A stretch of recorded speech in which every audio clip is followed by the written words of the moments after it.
የዲላ ዩኒቨርሲቲ የእጽዋት ጥበቃና ኢኮቱሪዝም ማዕከል የተቋቋመው ከዛሬ 8 ዓመት በፊት ወይ 8 ዓመት ገደማ ነው። በ2009 የተቋቋመ በእኛ አቆጣጠር ማለት ነው። 4 አብይት ዓላማዎችን ይዞ ነው የተቋቋመው። ከዚህም ውስጥ የመጀመሪያው ባዮዳይቨርሲቲ ኮንዘርቬሽን ወይ ደግሞ የቤዛ ህይወትን ጥበቃ ለማካሄድ ተብሎ የተቋቋመ ነው። ሁለተኛ ዓላማ አድርጎ የተመሰረተበት ምክንያት የምርምር ስራዎችን ለመስራት ነው። በሶስተኛነት ደግሞ የትምህርት ተቋም እስከመሆን ድረስ ለመማር ማስተማሪያ ተብሎም የተመሰረተ ሲሆን እንዲሁ በአራተኛነት የኢኮቱሪዝም መዳረሻ ለመሆን ተብሎ የተቋቋመ ማዕከል ነው። እንግዲህ ማዕከሉ ለመጀመሪያ ሲቋቋም በሀገር ደረጃ እየጠፉ ያሉትን የእጽዋት ዝርያዎችን እንደ አካባቢው እንደ ሀገር ሰብስቦ እዚህ ማዕከል ውስጥ ለማልማትና ለመንከባከብ እንደዚሁ ደግሞ ለማባዛት ነው ዋና ዓላማ አድርጎ የተመሰረተውና ከዚህም የተነሳ በአሁኑ ጊዜ ወደ 500 ገደማ የሚሆኑ የተለያዩ የእጽዋት ዝርያዎችን በመንከባከብ ላይ ነው የሚገኘው። የአካባቢው ማህበረሰብም እንዲተክላቸው በማድረግ እነዚህ ቤዛ ህይወት እንዲጠበቅ በማድረግ ትልቅ ሚና እየተጫወተ ያለበት ሁኔታ ነው ያለው።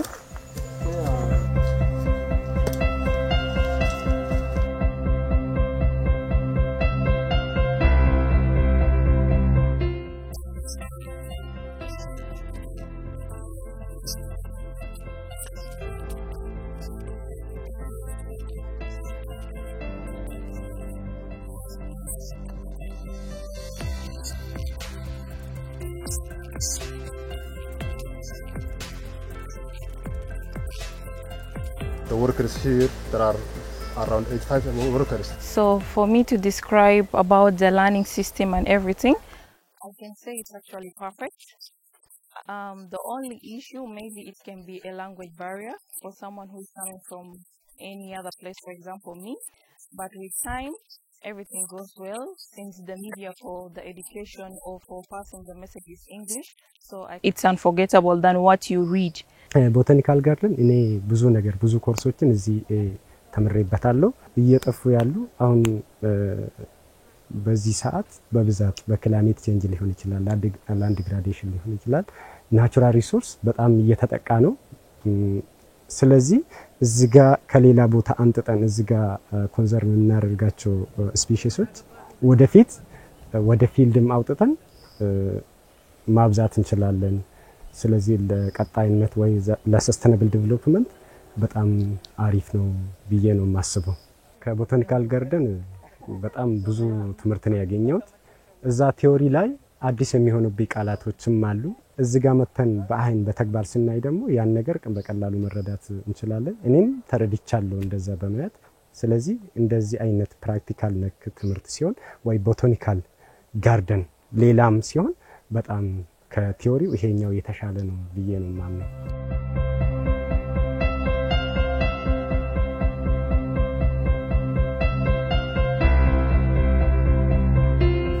እዚህ ዲላ ዩኒቨርሲቲ የሚመጡ ተማሪዎች በተለይ በተፈጥሮ ሀብት ዲፓርትመንት የሚገቡ ተማሪዎች በጣም እድለኛ ናቸው። ይሄኛው ዲላ ዩኒቨርሲቲ ተማሪዎች አድቫንቴጅስ የሚያደርጋቸው በአቅራቢያቸው ይሄኛው ጋርደን ዲላ ዩኒቨርሲቲ ቦታኒካል ኢኮቱሪዝም ጋርደን አለላቸው ማለት ነው እና ፕራክቲካሊ በጣም ይደግፋቸዋል።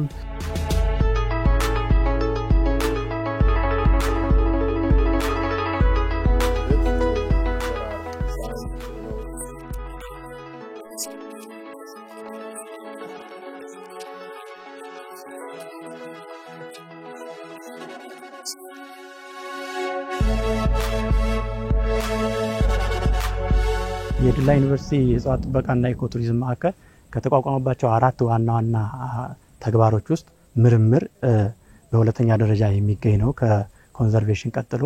በዚህ መልኩ የዩኒቨርሲቲው መምህራንም ሆኑ ተመራማሪዎች እዚህ ቦታ ላይ መተው የምርምር ስራዎችን ይሰራሉ። ዩኒቨርሲቲው የአካዳሚክስ ብቻ ሳይሆን ከየትኛውም አካባቢ መጥቶ ሪሰርች መስራት የሚፈልግ ቢኖር እኛ ያንን የሪሰርች ቦታም ሆነ ሎጂስቲክ ለማመቻቸት በጣም ዝግጁዎች ነን። ምክንያቱም ለአካባቢው ማህበረሰብም የሚሰጠው አገልግሎት አንዱ በምርምር የተደገፈ እንዲሆን ስለምንፈልግ ማለት ነው።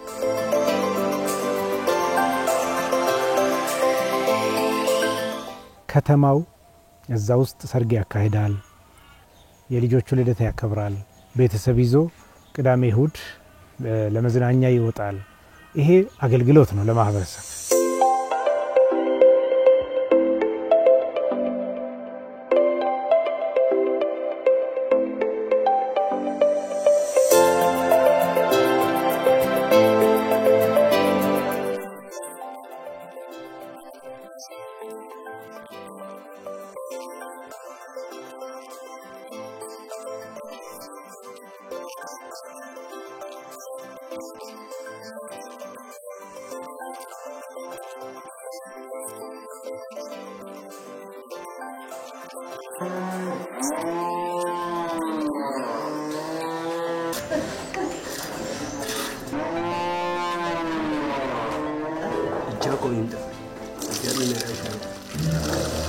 ያው በዲላ ዩኒቨርሲቲ ያው እንደሚታወቀው በግብርና ተፈጥሮ ሀብት ስር 4 የፋርም ዩኒቶች ነው የሚገኙት።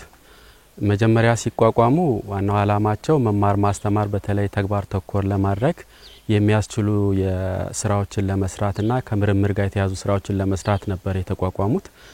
ከጊዜ በኋላ ግን የሀገራችንም አቅጣጫ ወደ ሌማት ትሩፋት እየሄደ ስለሆነ ያንን ለማገዝ በምርምር የወጡ ምርቶችን ገበሬው እንዴት አድርጎ ይጠቀምበታል የሚለውንና አትሊስት ዩኒቨርሲቲ ውስጥ ያለው ማህበረሰብ እንዲጠቀምን በሚያግዝ ልክ እርሻዎችን የማስፋፋት ስራ እየተሰራ ነው።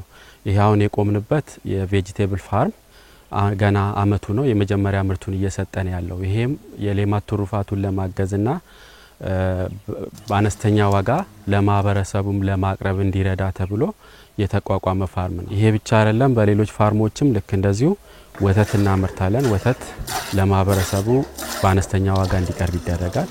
እንቁላል ይመረታል። እንቁላሉም እንደዚሁ ከዶሮ ፋርም የሚወጣው ለማህበረሰቡ ርካሽ በሆነ ዋጋ እንዲቀርብ ይደረጋል።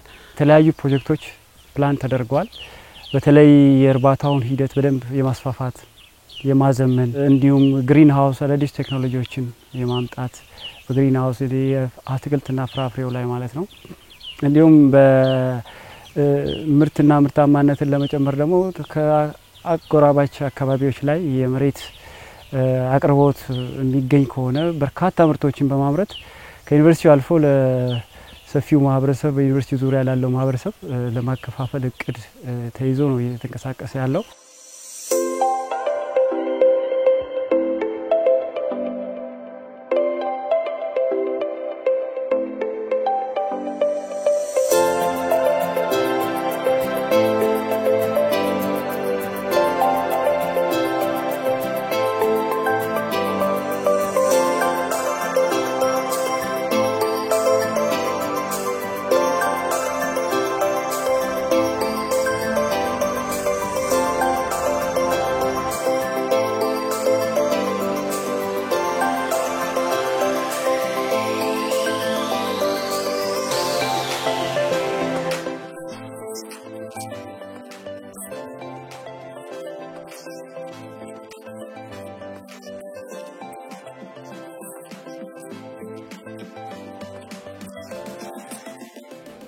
በእርግጥ ለኛ ለዚሁ ለተቋሙ ሰራተኛ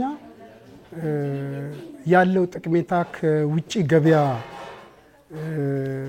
ያው የሆነ ፐርሰንት ቅናሽ በማድረግ እዚሁ በዚሁ ገዝተን እንድንገባ ለሽያጭ ማቅረባቸው በጣም ለኛ ጥቅም ትልቅ ጥቅም ነው ያለን። እንዲሁም እዚሁ በዚሁ ፍሬሽ የሆነ ነገር ነው የምታገኘው። ገበያ ውስጥ ያለው ነገር ከተለያየ ቦታ እየተጫነ እየተገላበጠ ነው በሚመጣበት ሰዓት ፍሬሽ ይሁን አይሁን ያው አሁን ክረምት በመሆኑ አንፃር ፍሬሽም ሊመስል ይችላል። ይሄ ግን እዚሁ ምርቱ ተመርቶ እዚሁ በዚሁ ለሰራተኛ ሲቀርብ በጣም ደስተኛ ሆነን ነው ያው ፐርሰንቱ ዋጋው ቀንሶ በቅናሽ መልክ ስናገኝ በጣም ለኛ ደስ በሚል ሁኔታ ነው ተጠቃሚ ሆነን የምንገዛው።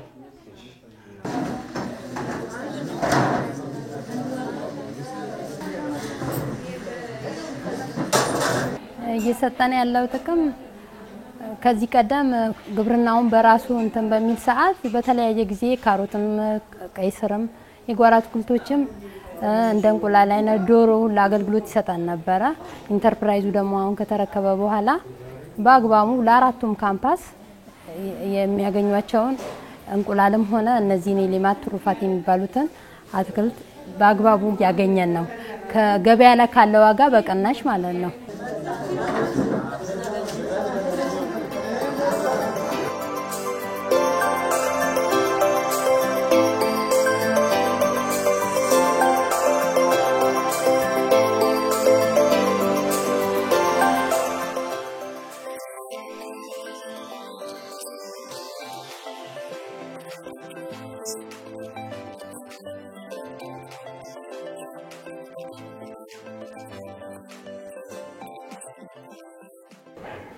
እጅግ በጣም የላቀ አድቫንቴጅ ነው። ይሄን ያህል በቀላል የሚገለጽ ነገር አይደለም።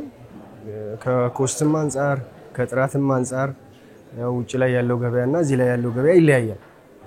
እዚህ አሁን በጥሩ ዋጋ ነው በተመጣጣኝና በጥሩ ዋጋ እያገኘው ነው ያለው። ያ ደግሞ በጣም ደስተኛ ነኝ። ካለው የኢኮኖሚ ጫና አንፃር ውጭ ላይና እዚህ ያለው ዋጋ በጣም ልዩነት አለው። ለምሳሌ እዚህ ስገዛ 1 ሊትር ወተት የምገዛው በ70 ብር ነው። ውጭ ላይ ግን 1 ሊትር ወተት በ110 ብር ነው የምታገኘው። እንግዲህ በጣም ብዙ ልዩነት ነው ያለው። ያ ደግሞ በተለይ ለኔ 3 ህፃናት ለማሳድገው ትልቅ እስትንፋስ ነው ብዬ አስባለሁ።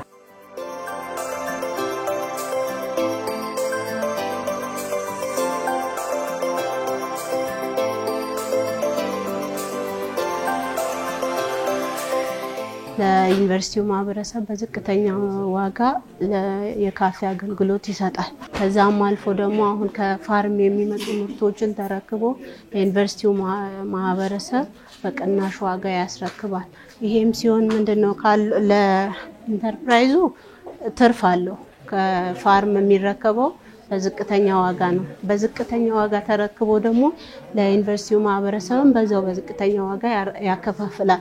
አሁን ካለው የኑሮ ውድነት ጋር በተያያዘ በዛ የተሻለ አገልግሎት ማህበረሰቡ ያገኛል ማለት ነው። ብዙ ሄክታር አይደለም 2.5 አሁን ሰፋ አድርገነው እስከ 1.9 የደረሰ ሄክታር ነው። ግን በየጊዜው እያሰፋን የተለያዩ ቢያንስ የተወሰነ መደጎም የሚችሉ አሁን ሌማት ትሩፋት ብለምናወራቸው ነገሮች እንደ ተቋምም ከፍተኛ ትምህርት ተቋም ወደፊት ራስን መቻል ራሱን በራሱ የሚያስተዳድር ዩኒቨርሲቲ የመሆን ህልም ስላለን አንድ ገቢ ማመንጨት ዋናው ነገር ነው በሚል ያዝነው። አሁን ለአራተኛ ጊዜ ይሆናል ያመረትናቸውን እንደ ቆስጣ እንደ ጥቅል ጎመን እንደ ቃሪያ ቀይ ስርን ጨምሮ መሰብሰብ ተችሏል።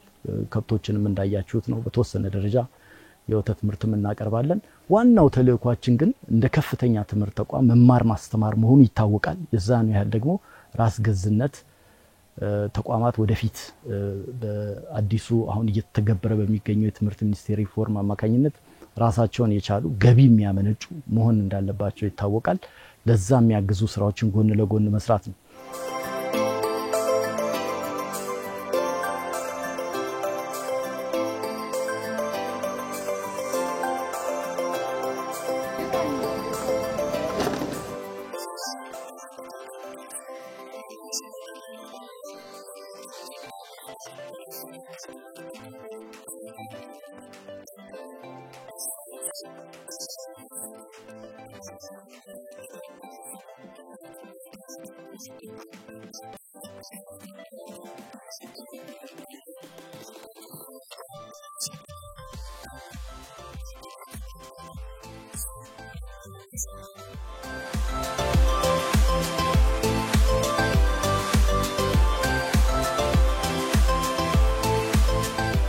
እዚህ አካባቢ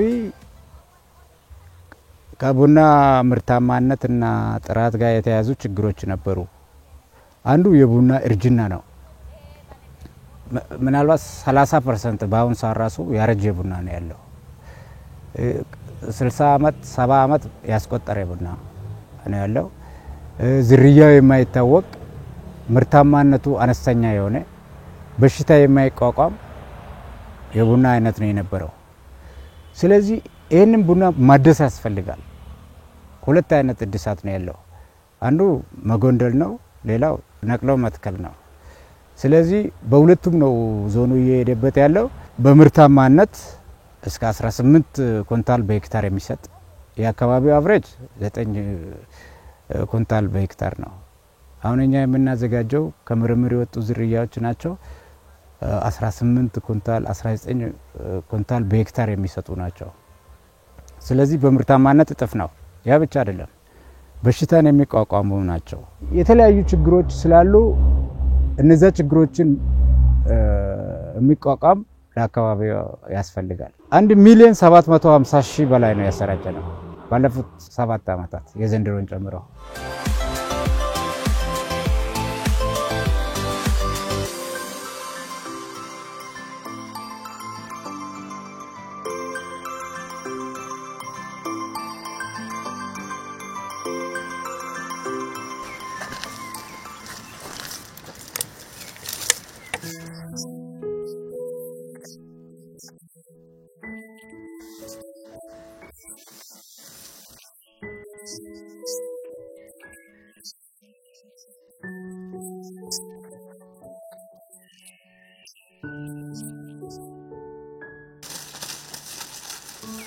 ይሄንን ዲላ ዩኒቨርሲቲ ነው ሰጠኝ። 1400 ቡና ሰጡኝ፣ ተከልኩኝ። ያው እንግዲህ ኮምፖስት ምናምን እንትን እያልኩኝ ባለቤት የለም፣ ልጆቼ ተማሪ ብቻ ናቸው። ራሴም ከሰራተኛ ጋር ልጆቼንም አንዳንዴም እያወጣው ጥሩ ተጠቃሚ ሆኛለሁኝ። 2-3 አመት ውጪ ገባ አግኝቻለሁ። ውጪ ገባ ላይ ጥሩ ተጠቃሚም ሆኜ ቦነስም እየተሰጠኝ ከእጅ ማሽን ላይ ነው ተነስቼ እስከ መፈልፈያ ድረስ የደረስኩት። ጥሩ ተጠቃሚ ሆኛለሁ። ዲላ ዩኒቨርሲቲ በጣም አመሰግናለሁ።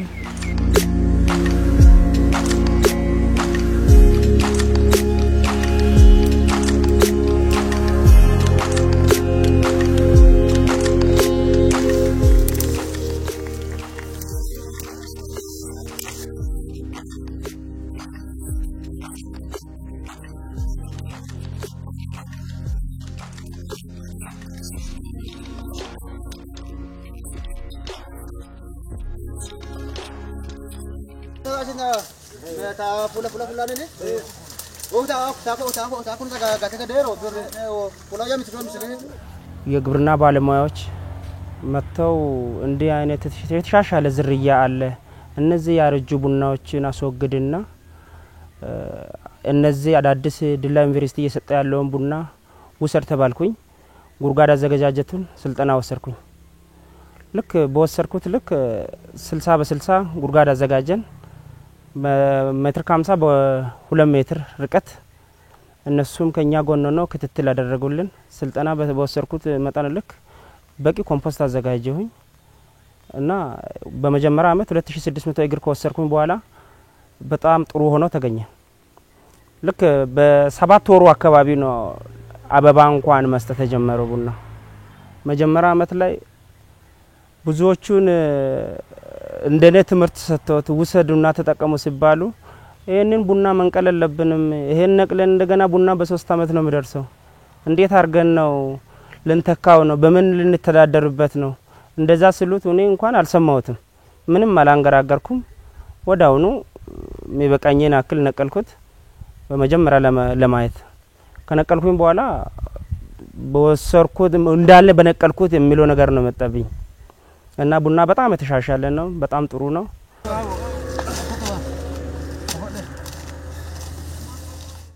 ከዛም በኋላ ከ2012 ላይ ደግሞ ሁሉም ፈላጊ ሲበዛ እኔም በሰፊ ስጠይቅ አነሰኝና 1200 እግር አካባቢ ነው ወሰርኩት። እኔ ራሴ ለምን አላዘጋጀም በየዝርያው የተመረጠውን ዝርያ ከወረዳ ግብርና ጽፈት ቤት ጠይቄ እነሱን አማክራቸው ወሰርኩኝ።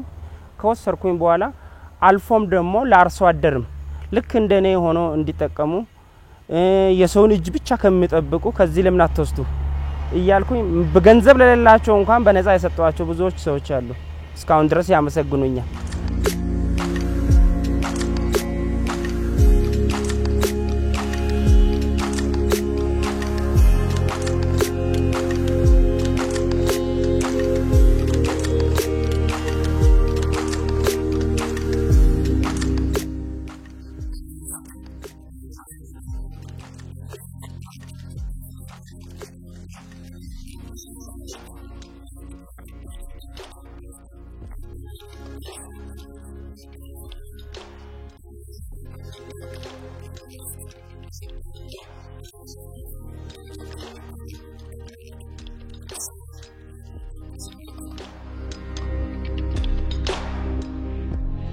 እንደምታዩት ይሄ የበቡሌ ወረዳ የአፕል ወይም የደጋ ፍራፍሬ ፕሮጀክት የተመሰረተው በ2004 ዓመተ ምህረት አካባቢ ነው። ያው ከተመሰረተ በኋላ እነዚህ ማዘር ትሪዎች አሁን የምናየው ማዘር ትሪ ከተተከሉ በኋላ ለአርሶ አደሩ ችግኝ እያበዛ መስጠት ነው አላማ ዋና አላማ አድርጎ የተነሳው። ነገር ግን በ2006 እስከ 2012 ባለበት ጊዜ ውስጥ ዲላ ዩኒቨርሲቲ ከአርባ ምንጭ ችግኞችን እየገዛ ስልጠናዎችን ለአርሶ አደር በመስጠትና ችግኞችን ለአርሶ አደር ነበር የሚሰጠው። ከዛ በመነሳት መሰረተ ግንድን እዚሁ በማምጣትና ችግኞችን የማዳቀል ስራ መስራት አለበት በሚል ያው በመነጋገር ወደ ስራ የተገባ 2013 ዓመተ ምህረት ላይ ሩት ስቶክ ስታብሊሽ አድርገን ችግኝ አብዝተን በ2013 ወደ 4500 የሚሆኑ ችግኞችን ለአርሶ አደሩ ሰጥተናል ማለት ነው። ወደ 20250 የሚሆኑ ችግኞችን ከ600 አርሶ አደር ተጠቃሚ ሆነዋል ማለት ነው።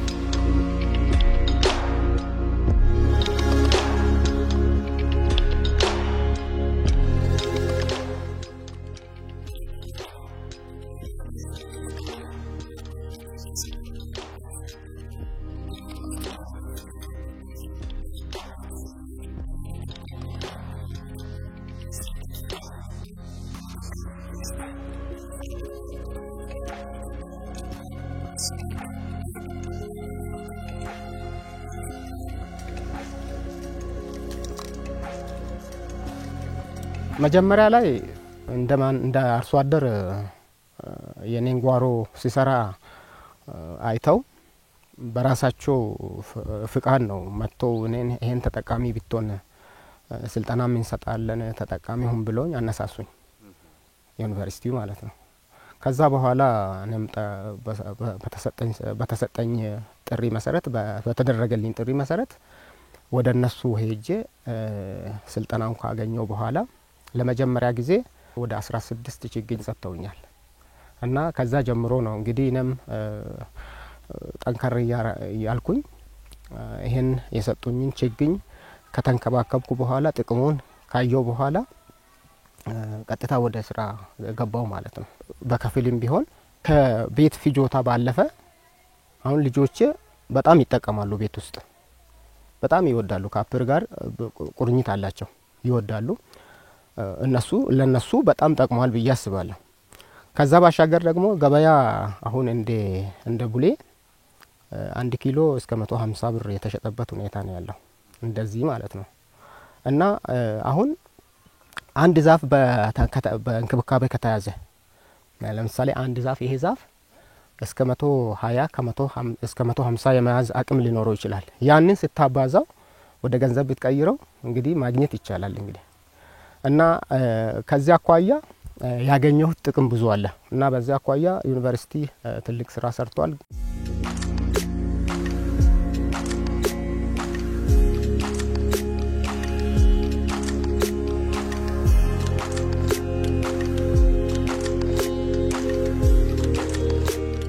የማህበረሰብ ጉድኝቱ ወይም አገልግሎቱ ዘርፍ ጠንካራ ነው ማለት ይቻላል።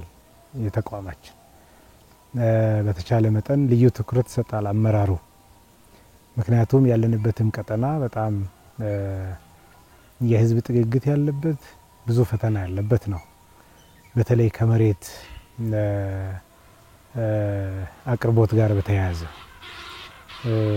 በጣም ትንንሽ ከ0.25 ሄክታር በታች ያላቸው አርሶ አደሮች ብዙ ናቸው።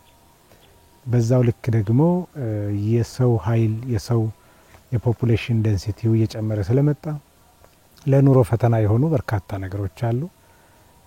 የወጣቶች ስራ አጥነት እየጨመረ ነው የሚመጣው። ይሄን ታሳቢ ማድረግ የማህበረሰብ አገልግሎት ስራችን እየተጠናከረ ነው ማለት ይቻላል። እንግዲህ እንደ ዲላ ዩኒቨርሲቲ አሁን መታያቸውን ሌማት ትሩፋቱንም ቦታኒካል ጋርደኑንም እንደዚሁ ደግሞ በሪሰርች ሳይቶች የተለያዩ በተለይ ማህበረሰብ አገልግሎትን ጠንካራ አድርገን ማህበረሰብ ጉድኝትን ያዝንባቸው የምርምር ሳይቶች አሉ በተለያዩ ቦታዎች ቡሌ አካባቢ አስተውላችሁ ከሆነ ወይ ደግሞ እዛ አካባቢ የአፕል ምርትን እንዲሁ በተወሰነ ደረጃ ከሌላ ቦታ አምጥተን ለማስተዋወቅ እየሞከርን ነው። ቀዝቃዛ ነው፣ ከፍ ያለ አልቲቲዩድ ላይ ያለ ቦታ ስለሆነ ቡናን በማሰራጨት በሚሊዮኖች የሚቆጠሩ ቡናዎችን ደግሞ ለጌዲዮ ዞን የሚታወቀው በይርጋ ጨፌ ቡና ብራንድ ነው። እሱን ደግሞ ማህበረሰቡ የተሻለ ምርት የሚሰጥ ቡና እንዲያገኝ ዝርያዎችን እዚሁ እያባዛን የተለያዩ ጣቢያዎች ላይ ለማህበረሰቡ ስናደርስ ቆይተናል። በዛ መንገድ እየሰራን ነው እንደተቋም።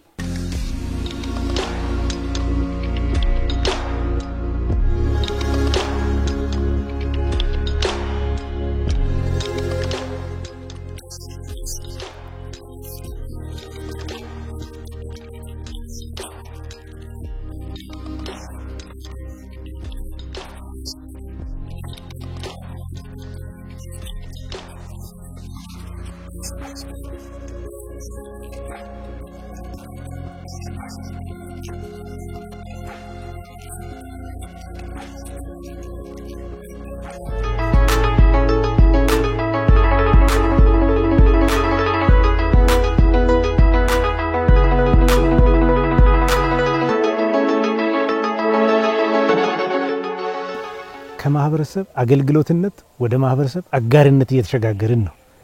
ሰጪነት ብቻ ሳይሆን ሰጥቶ መቀበል መርህን የተከተለ እንዲሆን። ምክንያቱም ያ ካልሆነ ሰስቴናቢሊቲ የሚባለው ነገር ዘላቂነቱ የፕሮጀክቶች ዘላቂነት የፕሮጀክቶች አዳጊነት ላይ ፈተና ስለሚሆን ማህበረሰቡ አምኖበት የራሱን ድርሻ እንዲያዋጣ ይጠበቃል። በተለይ ደግሞ ባለድርሻ አካላት አሉ። ዩኒቨርሲቲ ብቻውን የሚያደርገው ነገር ብዙ የለም። ማህበረሰቡ ጋር ብዙ አቅም አለ። ኤንጂኦዎች አሉ በቀጠናችን የሚገኙ እነሱ ጋር ያለ አቅም አለ። እነሱም ይሰራሉ፣ እኛም እንሰራለን። አንዳንድ ጊዜ ተመሳሳይ ስራ በተለያየ መንገድ ሁላችንም ኢንጌጅ እናደርጋለን። ይሄን ብንደምረው ትልቅ ለውጥ የሚያመጣ እርስ በርስም ደግሞ የመደጋገፍ የሽግግር ስራዎች በደንብ ይሄዳሉና ፕሮጀክቶች ከዚህ ጋር በተያያዘ ነው ዘላቂነታቸው የተረጋገጠ የሚሄደውና ያጸደቅናቸው ወይም ላውንች ያደረግናቸው ፕሮጀክቶች አንድም ከአካባቢያችን ጋራ መሰረታዊ የሆነ ለውጥ ያመጣሉ ብለን እናምናለን። በዛ መድረክ እንዲጀመር ታውቆ እንዲጀመር በዛውም አጋሮችን ለማሰባሰብና ከጎናችን ለማሰለፍ እንዲያስችለን ነው መድረክ የፈጠርነው።